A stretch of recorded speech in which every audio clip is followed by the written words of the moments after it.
America, ఐరోపా సంక్షోభం కారణంగా కుంటుపడిన ఆర్థికాభివృద్ధి పునరుద్ధరణకు విధానపరమైన నిర్ణయాల్లో పరస్పరం సహకరించుకోవాలని బ్రిక్ దేశాలు నిర్ణయించాయి. భద్రతా మండలి సంస్కరణలు సహా ఉగ్రవాదం, పశ్చిమాసియా రాజకీయ సంక్షోభం లాంటి కీలక అంశాల్లో ఒక్కతాటిపై నిలవాలని పిలుపునిచ్చాయి. భారత్ ప్రతిపాదించిన బ్రిక్స్ అభివృద్ధి బ్యాంకు ప్రతిపాదనను పరిశీలించేందుకు అంగీకారానికి వచ్చాయి.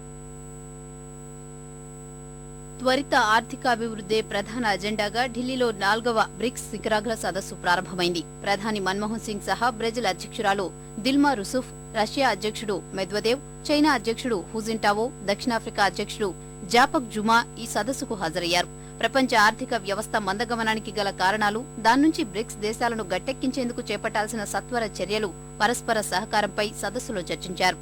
5 దేశాల నేతల భేటీ అనంతరం ప్రధాని మన్మోహన్ సింగ్ సంయుక్త ప్రకటన చేశారు. ఆర్థిక అభివృద్ధి సాధనకు విధానపరమైన నిర్ణయాల్లో బ్రిక్ దేశాల మధ్య పూర్తి సహకారం అవసరమని ప్రధాని అభిప్రాయపడ్డారు. భద్రతా మండలి సంస్కరణల లాంటి ప్రపంచ ప్రాధాన్య అంశాలపై బ్రిక్ దేశాలన్నీ ఒకే గొంతుక వినిపించాల్సిన అవసరముందని వ్యాఖ్యానించారు. పశ్చిమాసియా దేశాల్లో కొనసాగుతున్న రాజకీయ సంక్షోభానికి శాంతియుతంగా పరిష్కరించేందుకు బ్రిక్ దేశాలు ఉమ్మడిగా శ్రమించనున్నాయని తెలిపారు. అంతర్జాతీయ మార్కెట్లు, వాణిజ్యానికి అంతరాయం కలిగించే రాజకీయ సంక్షోభాలను వ్యతిరేకించాలని పిలుపునిచ్చారు. బ్రిక్ దేశాల ఆర్థిక వృద్ధికి దోహదం చేసే దక్షిణ దేశాల అభివృద్ధి బ్యాంకు ప్రతిపాదనను పరిశీలించేందుకు బ్రిక్ దేశాలు అంగీకారానికి వచ్చినట్లు చెప్పారు. ఆఫ్ఘనిస్తాన్లో సుస్థిర భవిష్యత్తు కోసం సభ్య దేశాలు అవసరమైన చర్యలు చేపట్టేందుకు అంగీకరించాలని తెలిపారు.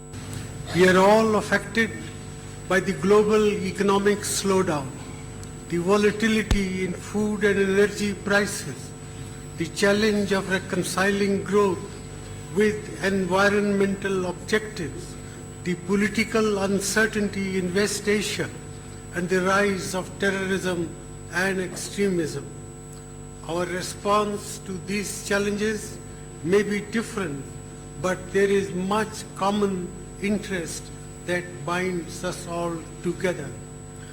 Each of our countries has a unique demographic profile that presents its own challenges. We have much to learn from each other in how to handle these difficult problems, and there is also room to cooperate internationally.